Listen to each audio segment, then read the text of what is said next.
Meu bom dia a você, meu bom dia ouvinte da Sara Brasil 89.1. Estamos aqui com vocês todos os sábados para apresentar aqui o nosso programa ao vivo, né?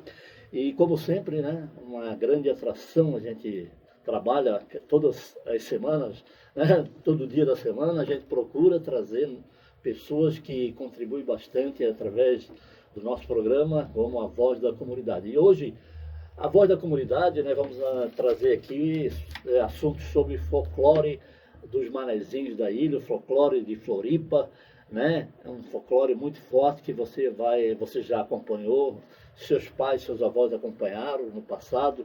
As gerações de hoje, né, poucos ainda não se envolveram, né, com esse folclore, que é o nosso boi de mamão, né?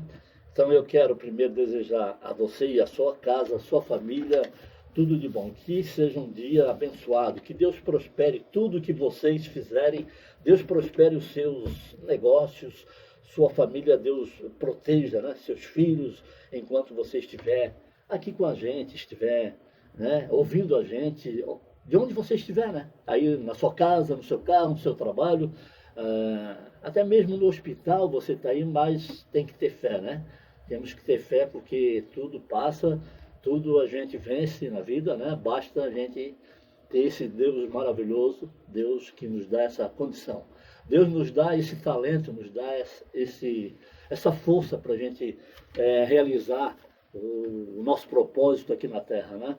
Assim como eu tenho o meu propósito, aqui tem o Max Filho que faz a parte operacional aqui do nosso programa, das 8 às 9 horas, né? O Max Filho está com a gente um bom tempo aí. E nós estamos aqui tentando sempre fazer o melhor para você. Aproveitando esse momento, né, uma hora de programa, nosso idealizador do projeto, que é o Jeff Mello, né, que me deu esse privilégio de substituí-lo aqui já há um bom tempo, nesse horário pela Sara Brasil, aos sábados, sempre aos sábados, das 8 da manhã, né, das 8 até as 9 da manhã. Enfim, a Sara Brasil, ela vai bastante longe, né? Mas nós temos também hoje o auxílio das redes sociais, né? Hoje nós podemos ganhar o mundo, né? Podemos estar em qualquer parte do mundo, basta você querer, né? É só acessar. Aliás, nós também estamos no YouTube, né? Lá no YouTube, você pode baixar lá o nosso canal lá no YouTube, nos visitar lá, e lá você vai encontrar o trabalho que a gente realiza aqui todos os sábados. Na verdade, esse programa também vai ficar no YouTube completo, né? Você pode ouvir ele do começo ao fim. E ali está o início do Café com Líderes e o final do Café com Líderes. Então você vai poder recapitular, né? Porque as informações são muito ricas. Nosso bom dia agora, eu quero dar aqui para o meu amigo, o Márcio Guimarães, que é uma figura conhecida em Florianópolis, Santa Catarina. Bom dia, Márcio Guimarães. Bom dia, Maxwell. Grande prazer estar aqui no Café com Líderes, né, falando de cultura, a nossa terra que é uma terra cheia de cultura, e é sempre uma grande satisfação estarmos aqui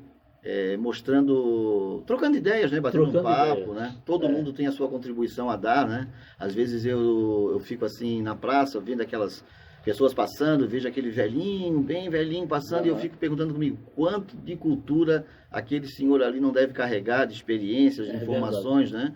E talvez se um dia fosse dada a oportunidade para ele, igual está sendo dada para mim agora, talvez ele também pudesse estar falando muitas coisas legais. Então ele está contribuindo bastante agora. Com certeza, é verdade. Então a cultura é isso, a cultura na verdade são pessoas, né? Eu coloquei no início já, né, que você é a voz da comunidade a partir de agora até as 9 horas com a gente aqui nesse nosso espaço dentro do Café com Líderes.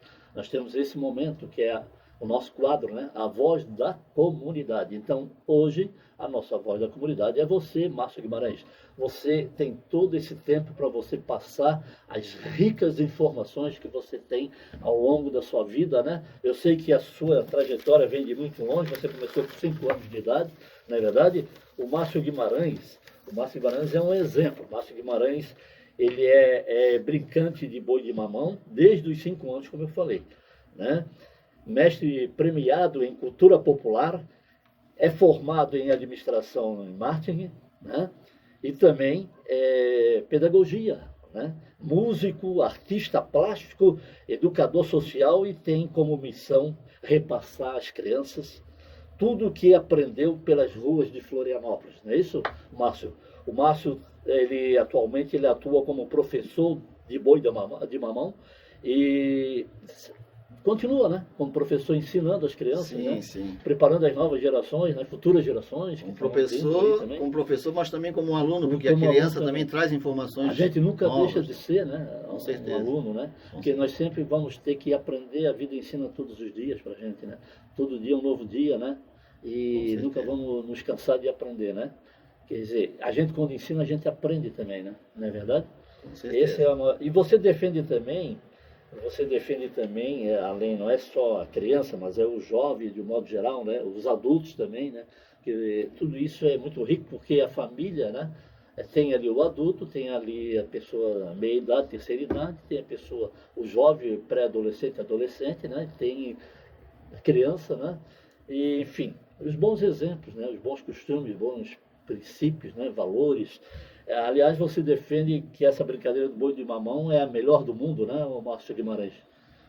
Então, é isso mesmo. Eu defendo que a brincadeira do boi de mamão é a melhor brincadeira do mundo, porque é uma brincadeira que envolve, primeiro, você tem que construir o seu brinquedo, coisa que hoje já não se faz, né, nesse mundo da industrialização, né? A criança ela já tem o brinquedo pronto, né? Verdade. E a sensação de você produzir o seu brinquedo, você constrói o seu boi, as suas máscaras, amplia a visão da criança, porque é nesse momento que eu utilizo a imaginário e criatividade. Exatamente, e a multidisciplinaridade, ou seja, eu explico para a criança que não é só um brinquedo que ela está construindo, na verdade, ela também está construindo uma visão de mundo. Por exemplo, quando ela vai sentar na mesa para almoçar, ela está olhando o pratinho dela de comida, isso não é só a criança, somos nós mesmos, né? Nós. A gente vai ali, almoça, tá bom, tá ruim, não sei o quê, mas a gente nunca pensa que aquele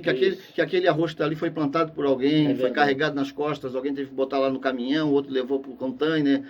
Todo o processo de trabalho. Então, aquilo ali envolve o quê? Envolve o trabalho de vários seres humanos, né? E seres humanos que precisam também serem valorizados, né? Então, quando eu aplico esses trabalhos de boi de mamão, ensinando a criança a produzir um brinquedo, e quando elas percebem lá na frente que aquele brinquedo está sendo colocado em movimento, está sendo apreciado pelas pessoas, está sendo aplaudido, é aí que eu pego esse gancho para colocar também esses valores, né, de que nada aparece do nada. Sim. Tudo é fruto de um trabalho. Tudo começo, tudo é um começo. Né?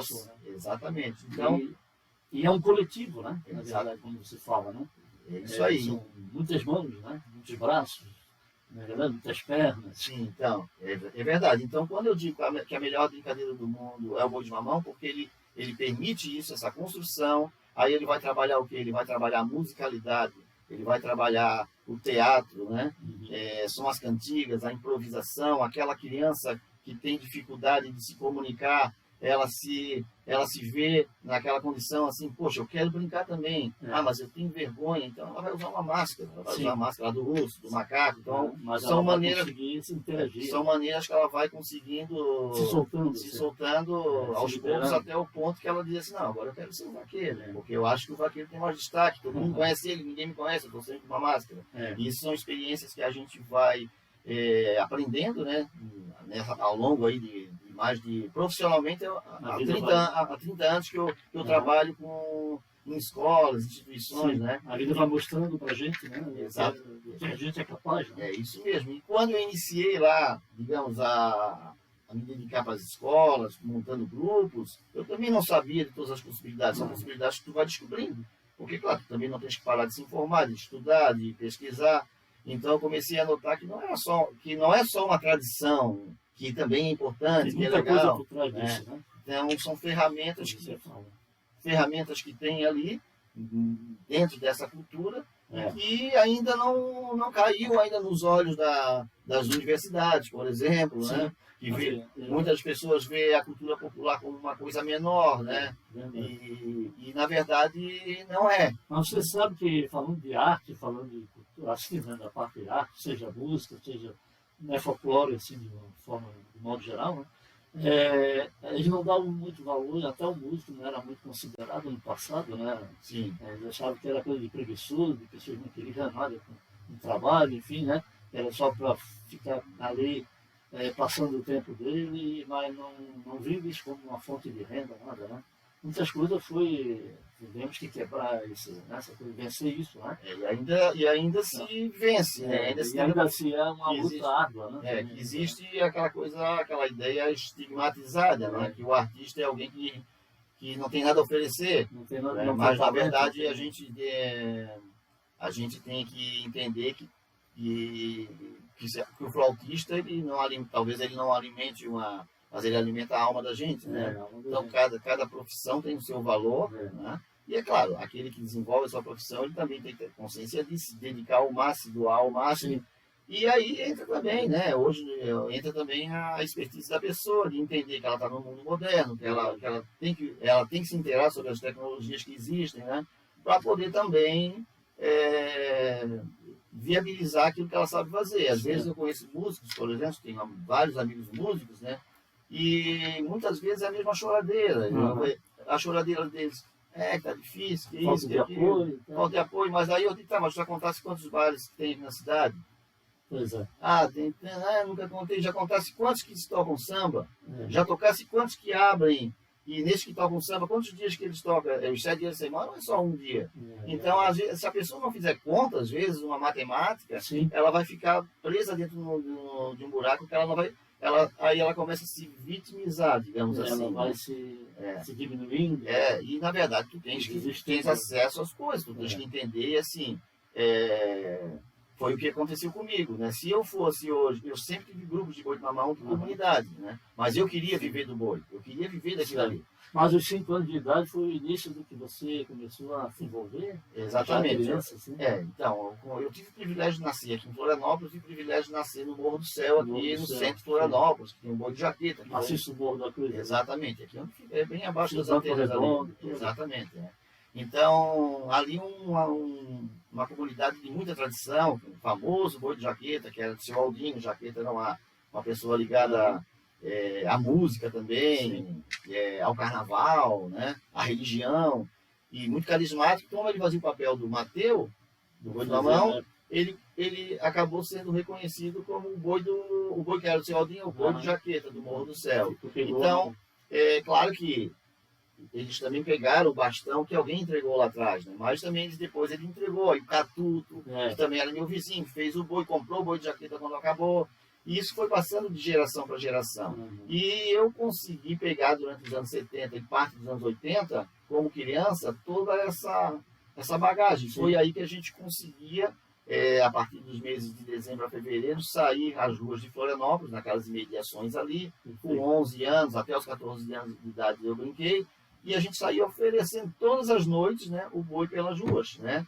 E aí saía oferecendo, aí tinha aquela coisinha que a gente estava falando anteriormente, né? O boi não dançava de graça, assim como o Terra de Reis lá, ele não canta de graça. Sempre arrecada alguma coisa, uma balinha, uma cachaçinha, sei lá o quê, né? Para incentivar. Exatamente, porque faz parte também da tradição, né? Então, o que eu fui observando? Com o tempo, aqueles meus amigos foram deixando de fazer, eu cresci, né? Mas eu continuei com aquelas memórias todas na minha cabeça. E com 16 anos de idade, eu falei para minha mãe, eu quero viver de boi de mamão. Aí a minha mãe quase que deu um ataque, né? Minha família é toda de funcionário público, né? Porque a meta de um manezinho da ilha até 30 anos atrás, ou tu és funcionário público ou tu não é ninguém na vida. Ninguém na vida. Essa era a forma que a gente foi criado, né? Funcionário público poderia ser, se fosse de um banco particular ou público, seria funcionário público, mas tem os bancos também, né? Sim. Privado, né? Iniciativa privada, e que a pessoa se achava alguém, né? Poxa, eu sou bancário, eu sou funcionário público, era essas coisas, né? Ou era bancário, ou era funcionário público, como você falou, ou trabalhava no comércio, né? E não era mais o funcionário público, era se considerava. Esse aqui era considerado a capital do funcionalismo público, né? Pela proporção eu digo no Brasil, pela proporção da população, né? Ela era considerada a capital do funcionalismo público. Verdade. aquela porcentagem de funcionário que tinha aqui, né? Então, o que eu estava falando, então eu queria viver de boi, mas eu não poderia viver de boi da forma que, como todo mundo fazia, brincando de porta em porta, eu com 40 pessoas. Então, a gente começa a tentar pensar como é que a gente consegue sobreviver de cultura, né? Mas que seja viável, né? Então, frequentei durante 7 anos feiras de rua, vendendo brinquedos de boi de mamão, né? Montava, fabricava? Fabricava, tudo. A minha matéria-prima é o papel, né? Pego o jornal e vou fazendo no papel, né? Sim. Esses 7 anos me deram bastante destaque. Meus trabalhos, meus brinquedos eram espalhados pelo mundo todo, né? Tudo quanto é região que posso imaginar, eu já vendi, estão e os brinquedos, né? Sim. Então, foi sempre uma preocupação minha tornar aquilo que eu gostava de fazer viável, né? Então, fui trabalhar também, fui pioneiro junto com a minha companheira, né? Glaucia Mari Santos, que também é produtora artística. Fomos trabalhar também com decorações de festa só na temática do folclore ilhéu, que não existia, né? E fizemos festas de casamento de boi de mamão, fizemos congressos de boi de mamão, coisas que eram inimagináveis, assim, né? Mas evidentemente que a cabeça das pessoas tem aquela ideia estigmatizada. Nem todo mundo ainda está preparado para entender que a cultura popular ela é algo chique, ela é algo de ponta, não é algo... É verdade. Porque o simples bem feito é difícil fazer. É difícil fazer, o simples bem feito é difícil, porque é igual a água, né? A água é o elemento, né, mais simples que nós temos, né? Mas, meu Deus do céu, a água é que move, é a vida, né? A água é a vida na Terra, no caso, entendeu? Então, até hoje, o meu trabalho com essa busca de tornar cada vez mais, né? Assim, dá mais valor. Dá mais valor e também a questão dos horizontes, né? De tu enxergar o boi de mamão não só como uma cultura tradicional. O boizinho do seu João, o boizinho disso aqui, o boizinho disso aqui. Não, mas enxergar... Quando eu comecei a adentrar na área da educação, foi meu interesse porque eu percebi que no boi de mamão, quando brincava com as crianças nas escolas, né? Eu percebia que os pais, ou a professora dizia, nossa, aquela criança ali nunca faz nada. Ela está embaixo da bernúncia. Sim. Isso aí eu ouvia direto. Aí eu ouvia e ficava, né, martelando aquilo. Eu já vou fazer uma... Então, fui buscar uma faculdade de marketing, porque justamente por isso, por essa busca que eu tinha de, né? E depois na questão da pedagogia, por quê? Porque quando eu ia nas escolas, eu tinha o mesmo conhecimento que eu tenho hoje, eu faço aquilo desde criança, mas tu não tens, mas tu não és professor, né? Daí eu digo assim, aquela ideia estigmatizada, não sou professor, às vezes eu tenho só faço um boizinho de papel de jornal, virava as costas e ia embora. Acabava se limitando ali, né? Entendeu? Mas na verdade a limitação não era minha, a limitação era da escola, né? Então eu digo, então vou lá, vou fazer uma faculdade, porque aí de fato, claro, porque também eu tinha um pouco dessa resistência também, não preciso, mas na verdade a gente precisa, né? E quando eu entrei, aí eu comecei a vislumbrar outras coisas, assim, no sentido assim, aqui tem um cara que é famoso no mundo todo que fala isso aqui, sobre a interação das crianças, sobre movimento, sobre isso e aquilo.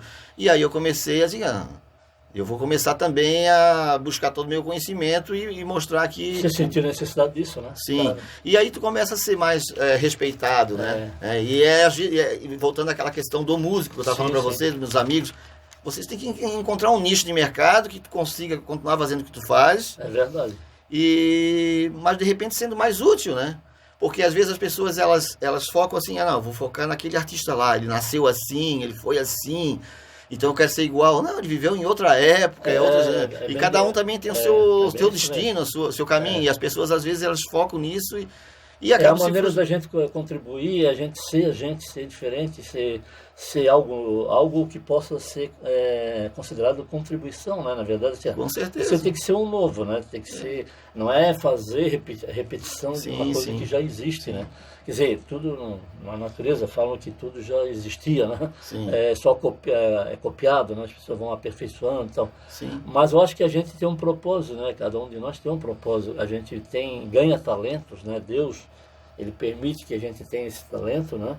E daí a gente tem esse talento para quê? para um propósito, né? Você tem que cumprir. E você tem esse teu talento aí, né? Esse propósito que você tem, que foi sempre fazer isso desde criança, né? Sim. E nunca saiu, nunca desviou. Nunca desviei, embora é claro que há o momento que você se revolta, digamos assim. Há o momento da revolta, o momento de eu chegar ao ponto de eu pegar tudo que eu tinha em termos de arte, eu tenho um terreno grande, né? Fazer uma montanha, tocar álcool e queimei tudo, né? Nesse ponto mesmo. Você chegou a fazer isso? Cheguei a fazer isso, só que tipo assim, um mês depois eu já estava reiniciando tudo de novo. Isso é uma espécie de depressão? Não, é aquela revolta que dá, eu acredito, né? Sim. Mas isso aí faz parte também do processo. Sim. O importante é que eu nunca... eu nunca quis trocar essas dificuldades por uma coisa que fosse mais fácil, talvez até mais rentável, né? Porque naquilo também eu seria mais um, se eu não fosse o que eu sou, eu seria só mais um e frustrado, né? Porque o que mais tem é pessoas que ganham muito bem e tal, mas não estão realizados. Não estão realizados porque tu tem que deixar alguma coisa, né? Agora é claro que a gente pensa em deixar alguma coisa, mas sobreviver de uma forma digna também, né? Sim. Deixar alguma coisa também, não só para os outros, mas também para o meu filho, para o meu neto. Exatamente. Então, por isso que é importante a gente ter essa visão também mercadológica, né? Da brincadeira. Porque se você está vivendo do que você está fazendo, né? Você também está fazendo para os seus, né? Com certeza, com certeza. Né? Quer dizer, porque eles vão ser a continuação. Sim. Né? Então, toda aquela vivência que eu tive como criança, o convívio com alguns mestres, o mestre Catuto, depois o mestre Dolly, na comunidade do Morro do Céu, aquilo ali não tem preço, né? Não tem preço. E eu enxergava naquilo ali esse conhecimento aqui, não estou pagando, né? Não é que eles paravam para me ensinar, mas eu parava para observar eles, né? Eu observava. Então, isso aí em qualquer coisa, não é? Os exemplos, né? Os exemplos. A gente tem vários, se tu der uma voltinha aqui no centro da cidade, se tu quiser sair, se tu estiver refletindo sobre o que tu vê, tu sai uma pessoa diferente lá na frente. Sai diferente. Né? Porque tu vai ver pessoas, né? Tu vai ver pessoas jogadas no chão na sarjeta, ali, e tu vai ver pessoas super bem felizes e prósperas, e é tudo mesmo ser humano, entendeu? E é tudo bom, mas por que não está lá e está aqui? São escolhas, são maneiras de encarar a vida, no caso, né? Nosso assunto está muito se aprofundando cada vez mais, e eu quero aqui lembrar que nós estamos aqui ao vivo, né? O horário nosso agora é 8 horas e 23 minutos e sabemos que nós vamos ter que encerrar um pouquinho antes das 9, ali uns 5 para as 9, mais ou menos, para entregar o nosso horário para o próximo programa ao vivo que tem em seguida, né? Mas enquanto isso, você que está aí, ou que ligou o rádio agora, é bom você saber que eu estou entrevistando aqui o Márcio Guimarães, que é brincante de boi de mamão desde os 5 anos de idade, né? Mestre premiado em cultura popular, é formado em administração em marketing, né? E pedagogia, também músico, artista plástico e educador social. Tem como missão repassar às crianças tudo o que aprendeu pelas ruas de Florianópolis. Atualmente atua como professor de boi de mamão, né? Ensinando o fazer, brincar e o brincar, né, para as crianças, jovens e adultos, não é isso? E também defende que a maior brincadeira do mundo é o boi de mamão. Isso tudo deu tempo dele confirmar, né? Os anos de dedicação, né? Sim. Você viu tantas coisas que as gerações de hoje, né? Elas... É uma pena, né? Que tem pouca gente que trabalha que tem essa preocupação que você tem, né? Que é manter viva essa tradição, né? Assim como é o termo de reis, né? Que a gente via muito, não sei se hoje ainda existe, né? Existem alguns grupos. Alguns grupos, mas aqueles os mais antigos, a velha guarda, que era uma época boa, né? Que era com mais força que tinha, né? E hoje poucos tentam manter viva essa tradição. E também não está sendo repassado para as novas gerações. Né? Não houve mais e também, assim, uma coisa importante é que as pessoas... não é que as crianças de hoje ou adolescentes não querem nada com nada. Eles querem tudo. Só que eles têm eles têm muita coisa que o passado não teve. Então a cabeça é muita informação, é muito movimento. Mas eles adoram. O boi de mamão... É a questão de dar oportunidade para a criança conhecer e também dela conhecer, fazer algo respeitoso, fazer algo bem feito, para que ela também não sinta vergonha daquilo ali. Sim, sim. Porque isso acontecia muito com o boi de mamão. Assim, meus boizinhos, minhas crianças não querem dançar, os adolescentes não querem dançar. Eu olhava o boi e dizia, eu também não ia ter... Eu era obrigado a falar para a professora. Eu também não era obrigado, eu também não teria coragem de sair para a praça com um boi desse aí. Vocês têm que caprichar mais, fazer uma coisa mais bonita, tem que evoluir, não dá para pensar que o nosso boi hoje tem que ser igual ao boi que de 50 anos atrás, onde não tinha acesso, a gente não tinha acesso, a gente não via nada, a gente não sabia, a gente não via nenhum espetáculo, não tinha acesso à TV, à internet. E hoje não, a criança tem acesso, aquilo, fantasias bonitas que estão ali, e tudo uma fantasia toda... Você tem que se melhorar, né? Você tem que melhorar e colocar... Exatamente, até por respeito à própria tradição que tu defende, né?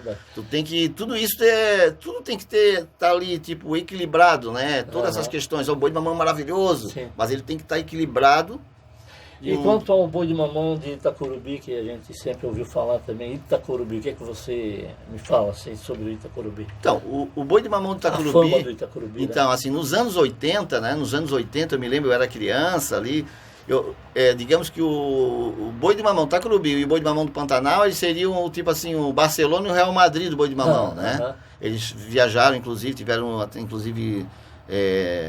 viagens internacionais, né? Nós tínhamos ali um mestre Venâncio, que fabricava os personagens, depois veio o seu Firmino, assumiu, que aqueles senhorzinhos, né? Bem tradicionais, assim, né?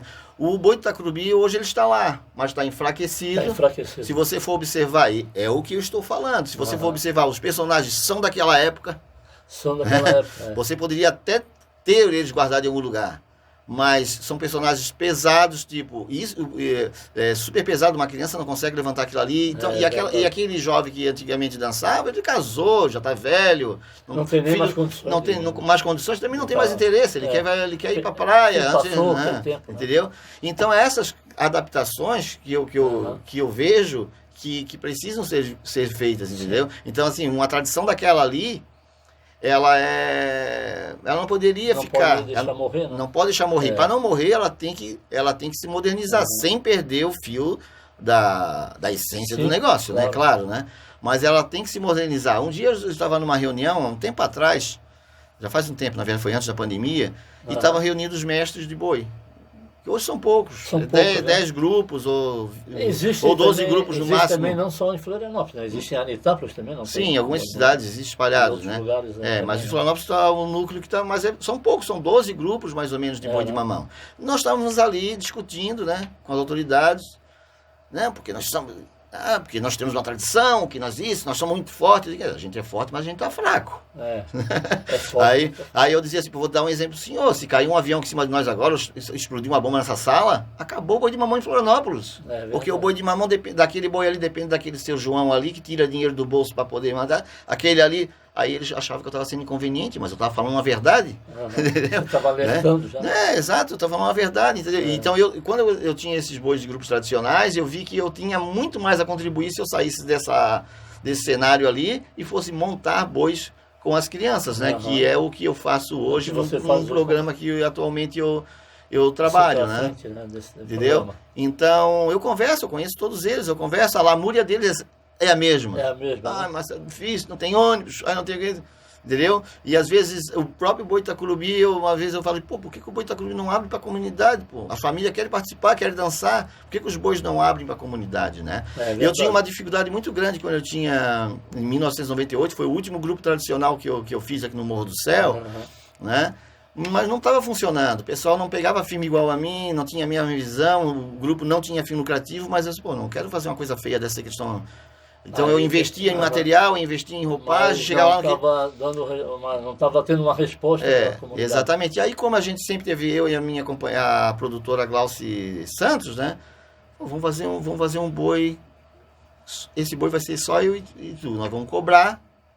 E qual era a nossa proposta? Nós tínhamos um Uno na época, um carro Uno, a gente tirou o banco do Uno, e eu comecei a confeccionar personagens mais em esponja, assim, em espuma, né?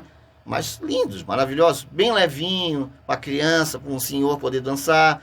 Nós botávamos tudo aquilo ali dentro do carro. Aí o cliente já sabia como é que a nossa proposta, nos contratava, eu fui num estúdio, gravei as minhas músicas que a gente cantava no Museu de Infância. E aí o que acontecia? A gente chegava no local, a sua casa, o seu neto estava fazendo aniversário, por exemplo. Ó, meu neto adora boi de mamão, a gente quer contratar o boi de vocês. O senhor já sabe como é que a gente trabalha, seu Maxwell?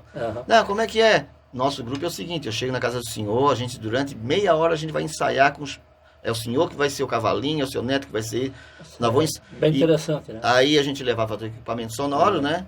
Como todo mundo já sabe como é que é um boi de mamão, tem aquela sequência, era tudo muito natural. Então a gente ensaiava rapidamente, todo mundo ria, aquelas senhoras. E era muito emocionante eu ver aquelas senhorinhas de 80 anos vestidas num cavalinho, que era bem levinho, de espuma. Ela chegava a chorar, eu vi. E eu muitas vezes me emocionei. E a família dançando ali, aquela festa linda. Isso a gente fez, por exemplo, num congresso aqui, um congresso internacional aqui no Centro-Sul.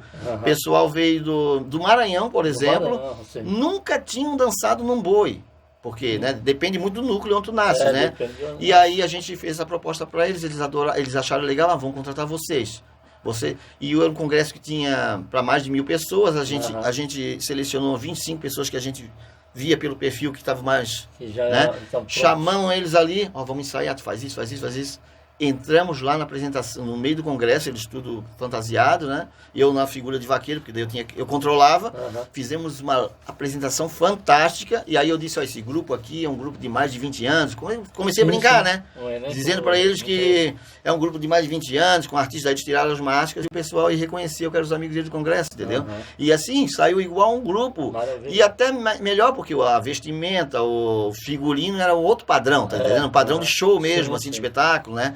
Então isso penso que isso é respeitar a cultura. Às vezes o pessoal, o Márcio está descaracterizando, o que eu estou descaracterizando? Você está enriquecendo mais ainda. Entendeu? Então foi uma maneira que eu encontrei de viver de boi de mamão sem ter que depender de um grupo, porque não tem como eu querer ganhar dinheiro com 40 pessoas trabalhando na comunidade de graça para mim, né? E é isso que acontece muitas vezes, né? E esse é um ponto que tem que ser consertado, às vezes, enfim, em muitas associações, não só do boi, mas em várias outras. E agora, você acha que é possível continuar e você está preparando pessoas para fazer o que você sempre fez, assim, quer dizer assim, ser instrutor, você continuar ensinando também, formando, né, pessoas que possam dar continuação, continuidade. Eu tenho vários exemplos de crianças que foram, né, que tiveram uma convivência ali comigo mais próxima no passado e que hoje fazem boi, às vezes eles vendem, né? Porque eles também vão eles vão se espelhando em ti também, né? Porque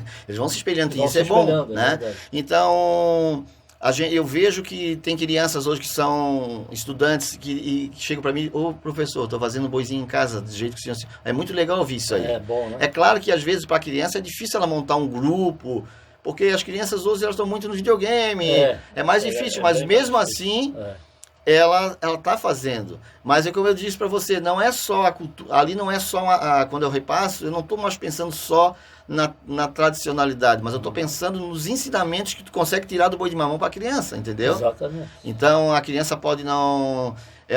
Essa é uma parte importante, né? Com certeza, e são essas ferramentas ali que as universidades, as escolas, os formadores de profissionais, de professores, têm que abrir os olhos para isso aí.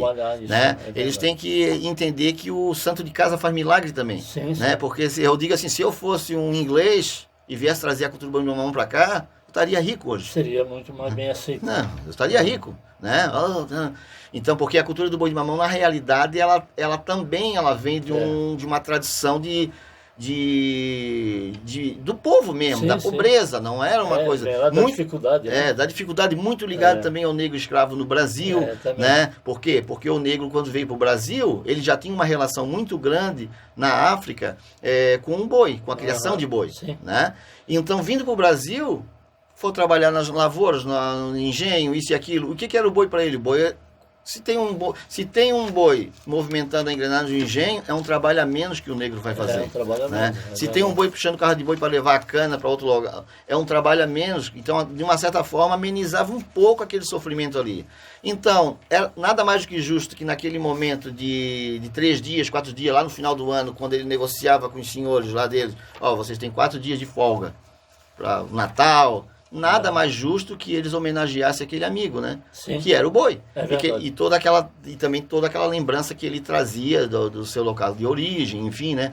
Então, na realidade, esse fenômeno que eu estou falando para você, juntamente com o fenômeno da tourada no Brasil, né? Por quê? Porque nas touradas, entre um touro e outro, tinha os entremeios que entravam os palhaços para fazer graça com o público. Claro. Entendeu? No circo existe muito disso. Sim, né? Isso então acontece. é muito provável que ali, naquelas brincadeiras que eles faziam, alguém se vestia de um boi de mentira, né? E brincavam ali pro pessoal dar a risada, a gargalhada e tal. Para descontrair mais, né? Exato. Então, o boi de mamão, as culturas do boi, eles nascem nesse cenário aí, né? Nós temos, como eu estava falando outro dia, nós temos agora um grande escritor, Felipe Calil Abrão, escreveu vários livros. Lá da Bahia, né? Participei. Ele é um cara do Brasil inteiro. Ele nasceu em Goiás, mas ele tem residência também em Piauí, Maranhão. Ele é um cara que ele trabalhou muito tempo ele é professor de história, né? Já aposentado, mas é um professor de história. Mas ele está onde hoje? Hoje ele está em Goiás. Em Goiás mesmo? Está em Goiás. Então participei de alguns livros dele. Um livro dele ele reuniu várias pessoas envolvidas com boi no Brasil. Uns tem empresa, o outro que é um mestre lá, o seu Joãozinho, o outro que é professor, o outro que é um pesquisador. Então ele reuniu e fez cada um escreveu um artigo, e eu escrevi o artigo Vou Botar Meu Boi na Rua, brincando, né? Aprendendo e brincando com boi de mamão, que é o meu foco hoje de trabalho, né? Então ele fez um livro muito interessante agora, há 3 meses atrás, onde ele fez uma pesquisa. Hoje por isso a tecnologia é importante.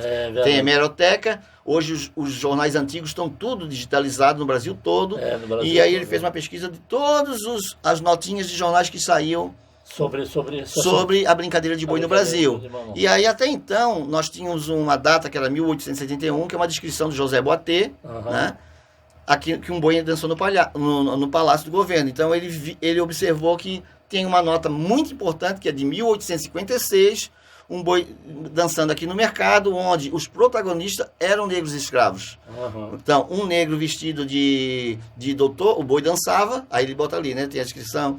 Eu esqueci o livro, para ler o trechinho. Sim. O boi morreu, um negro vestido de doutor tentava fazer de tudo para o boi levantar. Não, desculpa. Um negro vestido com uma roupa eclesiástica, né, de um padre, com uma Bíblia na mão, tentava fazer o boi ressuscitar, e o boi não ressuscitava. Sim. E o outro negro depois chegou vestido de doutor, fez o exame, aplicou uma vacina no boi, e o boi... Isso foi uma observação de uma pessoa fora da cidade que viu e anotou ali. E aí eu fui pesquisar, aí 2 coisas importantes que eu já achei ali. O protagonismo negro, que não se falava muito aqui. Não se falava, né? E também uma coisa importante, era Bumba Meu Boi. O nome era Bumba Meu Boi. Boi de mamão surgiu depois, né? De contrário de alguns... porque sempre se quis separar o boi de mamão do restante dos bois do Brasil. Não tinha sentido nenhum. A morte e ressurreição do boi, está ali, é o tema épico. Agora, é diferente, porque tem outras influências do açoriano, né? Questão da tourada, aquela coisa toda. Então, foram já pontos importantes ali. Essa questão do nosso boi é Bumba Meu Boi. E outra coisa importante, que daí eu fui pesquisar naquele período 1856, eu vou pesquisar em outro livro, vou pesquisar no livro da saúde, porque esse pesquisador falou, Márcio, no livro História da Saúde, fala muita coisa, tu vais aprender muita coisa sobre... Aí fui pesquisar que nesse período era justamente onde havia a guerra entre... uma guerra, né, travada entre a religião e a ciência ali. Entendeu? Ali eu vi, e ali, de alguma maneira... Eu não sei quem é, porque os bois também, aí que eu fui descobrindo que existiam 2 partidos na época, no Brasil todo, eram os liberais e os conservadores. Conservadores eram aqueles que queriam que o governo fosse centralizado, né? E os liberais eram aqueles que achavam que poderiam seguir as ordens do governo, mas que cada local tivesse de acordo com a sua característica. Então, houve várias guerras, né? Então, os bois, dependendo de ser da oposição ou ser da situação, eles eram patrocinados por esses grupos, né? E eu acredito que nesse momento ali, alguém patrocinou essa ideia de que a ciência tinha que... Porque queriam dar vacina e não queriam vacinar. Então, daí, né? Então é muito interessante essas questões. Mas daí é aquilo que a gente fala. Se a gente parar para observar o que nos cerca, a gente começa a descobrir a história, né? Verdade. E é o exemplo que eu dei. Se tu andar pelo calçadão, se tu andar pelo calçadão e ficar atento, não ficar só preocupado com qual o bicho que vai dar hoje, o Figueirense ganhou, vai perdeu. Isso fecha muito, né? A mente abre mais. Exato, né? A gente mente e fica uma pessoa mais interessante também, né? O nosso papo está muito bom, mas eu tenho que atualizar aqui o horário, 8 horas e 40 minutos. Sara Brasil 89.1 FM. Estamos aqui hoje com o nosso Márcio Guimarães, que é brincante de boi de mamão desde os 5 anos de idade, mestre premiado em cultura popular, é formado em administração e marketing e pedagogia e também músico, artista plástico e educador social. Tem como missão repassar para as crianças, né, tudo o que aprendeu pelas ruas de Florianópolis. Atualmente atua como professor de boi de mamão, ensinando a fazer ou brincar, né, para crianças, jovens e adultos. Defende essa brincadeira como a brincadeira melhor do mundo, né? Defendo por causa dessas características todas, né? E a gente, e até mesmo dentro das brincadeiras de boi no Brasil, às vezes quando eu me reúno, né, com outros mestres, né? É claro que cada um vai puxar sardinha. Você viaja muito ou não? Eu viajo, não viajo, eu deveria viajar mais, né? O mês passado a gente fui fazer junto com a produtora também, Glaucimar, a gente foi dar um curso para os professores da Universidade de Aracaju. Aracaju. Né? Foi show, aí vieram os mestres, vieram tudo aquilo, e eles tiveram uma visão totalmente diferente de Florianópolis, sim, porque muitos nem sabiam que tinha boi de mamão aqui. Nem né? sabia que existia. E aí viram a Bernúncia, eu levei uma Bernúncia no avião, né? Assim, vou fazer uma Bernúncia especialmente para... E aquele, não sei se é fantoche, como é que é o nome dele, daquele boneco? Aquilo ali é um ventríloco, né? Ventríloco. É um ventríloco. Você também teve um momento, você tem esses momentos com o ventríloco? Eu tenho, tudo que eu faço hoje em termos de coisas que eu desenvolvo é voltado para pedagogia, voltado para utilizar. Então aquilo ali foi até uma criação da Glauce, não foi minha, e ela nunca tinha feito, eu vou fazer para ti um boneco. Sim. E ela fez. Hoje eu faço com as crianças, né? Eu aprendi a fazer e ensino as crianças a fazer. Então aquilo ali eu quero falar sobre, ao invés de eu estar respondendo, né, as perguntas que as crianças fazem, né? E aí eu acho melhor ele responder. Ele se identificar com que daí as crianças vão prestar mais atenção do que em mim. Entendeu? É claro que não é sempre que eu uso. Eu trabalhei muito tempo com ele aqui na frente da catedral, na minha banca de boi de mamão. E era muito engraçado, aquele senhorzinho descendo, bem na frente do Banco Brasil, o senhorzinho descia a escadaria olhando o extrato, né? Aí eu com o bonequinho aqui. Aí ele olhava o boneco, achava estranho o bonequinho se mexendo, né? Boneco desse. Aí daqui a pouco ele se aproximava, daí começava a dizer para ele, né? Tá ruim, né, senhor? Essa caristia. Aí começava a falar com alta voz, né, tal. E ele olhava. Teve um fato muito interessante que o senhor ficou falando um tempão com o boneco. Ficou um tempão? E depois que ele viu que era eu que estava falando, ele ficou bravo comigo. Ficou zangado. Ele achou que era o boneco que estava falando com ele. Né? Então eram coisas assim que aconteciam, entendeu? Mas então, marcante, né? Sim, então é tudo... É isso que eu coloco assim, a gente está no mercado, a gente tem que tem que usar a tecnologia, né? Tem que usar a tecnologia. Um dia eu estava ali também, passou dois senhores, terno e gravata, pá. Aí eles olharam, porque o que eu fiz, o que eu fazia? Eu fazia boizinhos desse tamanho, mas igual um boi, né? Mas desse tamanho, a criança botava a mão por baixo e brincava. Por quê? Porque eu percebi que muitas crianças tinham medo do boi. É verdade. Eu digo, não, eu vou fazer boizinho pequeno. Né? É e eu não vou enganar, eu tentei industrializar, mas não deu. Eu queria ficar rico, mas não achava uma maneira de... Aí depois eu digo, como é que eu vou botar? Mas não é industrializar, eu queria criar uma espécie de uma cooperativa, entendeu? Para as pessoas fazerem, mas as pessoas não visualizam, assim... É difícil. Da forma que você pensava. Assim... Ou pensa até hoje, sim, né? Então, eu quero aproveitar o momento, a nossa conversa está se estendendo e os assuntos são muito ricos, sim, né? Sim. E a gente vai se aprofundando cada vez mais, a gente vai passar o tempo e a gente não vai falar tudo que a gente gostaria de falar, né?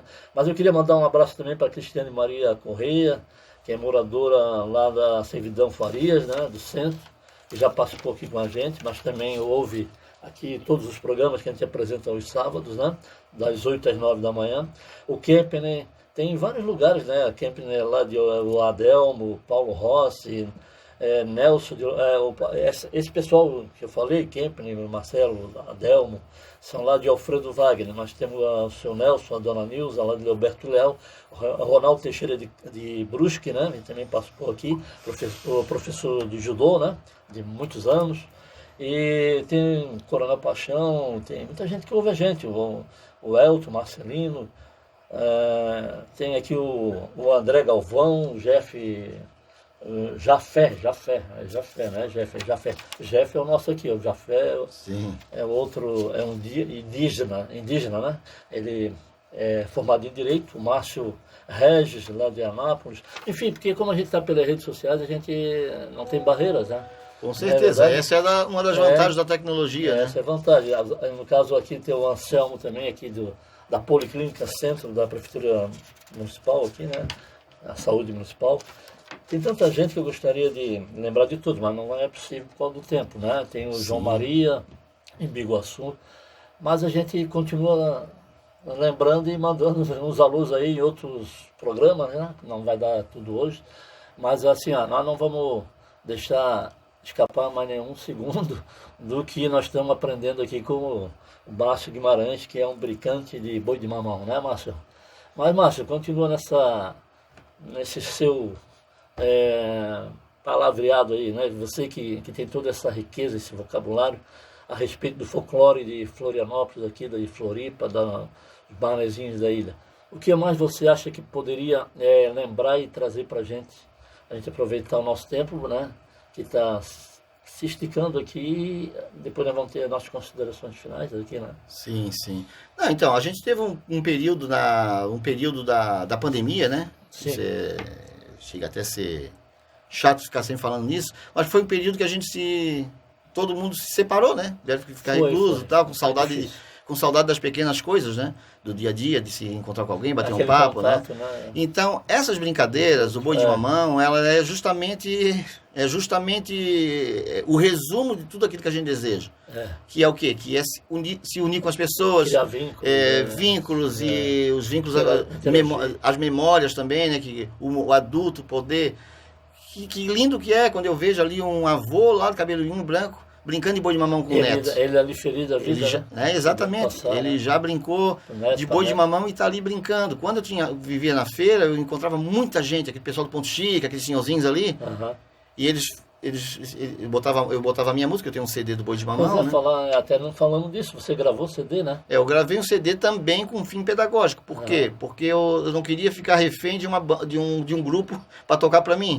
Então eu era obrigado, aliás, eu vou gravar com um grupo, que é o meu grupo que tinha de criança, tal, né? As músicas de criança. E gravamos, ficou excelente. Aqui, como nós somos do morro, então a batida é um pouco diferente, é outro swing, entendeu? É dançante, né? E aí, voltando ali, conversando com aqueles senhorzinhos, tinha um que tinha 90 anos, dele assim, eu tive um boi de mamão. Aí eu já me interessei, já peguei as minhas folhinhas, só que aí eu perdi a anotação que eu fiz. O senhor teve onde? Meu boi era da Felipe Schmidt. Olha só, o dele era da Padre Roma. Então eles estavam ali, eles tinham 3 bois, daí tinha um na João Pinto, mas aí eu fiquei imaginando, nossa, como é que pode imaginar um boi de mamão naquela área ali, mas aqui tudo era residência também, né? É verdade. E aí eles começaram a discutir um com o outro, daqui a pouco tava um querendo, mas o boi de você, que não sei o quê, que não sabia dançar, aquelas brigas. Então ali, aquela memória, eles têm aquela memória. Mas está dentro deles, né? Está dentro deles, aí por que eles não estão falando para os outros? É porque essas coisas que deveriam existir mais, né? Eu não sei. Isso, resgatar e eles também poder... E até eles querem passar essa experiência que eles exatamente. Viveram lá atrás, sim, né? Alguma coisa teria que ser feita nesse sentido. Você falou no início, né? Inclusive, né? Pessoas idosas aí que você vê, claro. Você observa, né? Sim. Que cabelinho branco ou não, né? Mas já estão com uma idade avançada. E que tem quanta bagagem uma pessoa dessa não deve ter, exato, né? E às poderia vezes trazer para a gente, se a gente desse espaço para e as escolas estão aí que podem convidar também, né? Até convidar, exatamente. Convidar, sentar e... Você que é da pedagogia, você sim. E a gente vê, nossa, quando eu converso com as pessoas assim, eu digo assim, pô, não espero, até às vezes eu falo para ela, eu não esperava que a senhora me falasse tudo isso aí. Você conheceu o Franklin Cascais, não? Não, pessoalmente não. Só a minha mãe conheceu, né? Eu conheci ele. Ele estudou na ilha. Sabia que, não vai acreditar, mas eu fiz uma entrevista com ele. Que legal. Mas era um gurizão lá, né? Bem mais jovem lá. Sim. Aí eu já tinha mania de repórter, então eu peguei um gravador daquele tijolão na época, né? Fita cassete, né? Sim. E ele estava aqui na escola, chama Escola Federal. Escola Técnica, né? Escola Técnica. Ele dava aula ali. Então ele dava aula ali, então ali eu entrevistei ele. Sim. Hoje Então, ele é um exemplo claro, né? Ele é um exemplo claro. O Franco Cascais, quando estava... Ele, na verdade, ele conseguiu também se manter... Ele conseguiu se dedicar mais à pesquisa quando ele se tornou também funcionário público. Né? Isso aí eu li na história dele, né? Porque ele, né? Enfim, ele não tinha mais aquela preocupação, então ele conseguiu... E mais uma coisa que ele falava também era o seguinte: eu entrava numa Câmara de Vereador, eu entrava numa prefeitura, ó, lá vem aquele velho chato, aquele velho pé de chão, né? E aí quando depois a pessoa deixar uma obra, né, enorme, aí vira um ícone, vira nome até de fundação e é porque aí o morto não vai te cobrar nada, né? Sim. É muito fácil, às vezes, a gente homenagear uma pessoa morta, né? Sim. Porque tu não precisa pagar. Vou fazer uma imagem aqui do Cruz de Souza. Mas em vida, né? Entendeu? Que devia ter sido feita, né? Homenagem. Sim, Valorizada a pessoa, entendeu? Né? E é muito pelo contrário. Muitas vezes eles usam a obra da pessoa para participar dos editais. Perfeitamente. Dizer assim, pô, aquela pessoa nunca ganhou dinheiro, mas o que tem de gente... O Cruz de Souza é um exemplo, né? O Cruz de Souza é um exemplo que morreu na miséria, o corpo dele foi... Teve fizeram aquela... Sim, ali ficou lindo ali também, ficou belo. Nada contra o artista ele está certo. Mas eu digo assim, quantos editais que abrem aí, usando o nome Cruz de Souza? Exatamente. E assim, nossa, o Cruz de Souza nunca conseguiu ganhar nada com o escrito dele. Todo mundo ganha. Então, às vezes assim, eles agora vai ter isso, vai ter... Tá, mas os artistas que estão vivos, o que eles estão fazendo aí? Eu pergunto às vezes. Tu tem que conservar a memória, claro, sim, mas também tu tem que considerar os que estão aí. Os que estão aí, porque é os que estão fazendo, né? Sim, fazendo, estão exatamente. Trabalhando, estão dando uma contribuição, né? Então, essas questões, elas são questões que têm que ser discutidas, né? No passado não foram valorizadas. Né? Isso não deveria ser uma questão assim, relacionada com essas políticas assim, partidárias. Né? Tem que ser uma questão mesmo de... Acho assim, que você chegasse a exercer o poder, né? Você tinha que já encontrar tudo isso e isso teria que continuar funcionando, né? Sim. Sem depender de dar mais força ou menos força. Sim.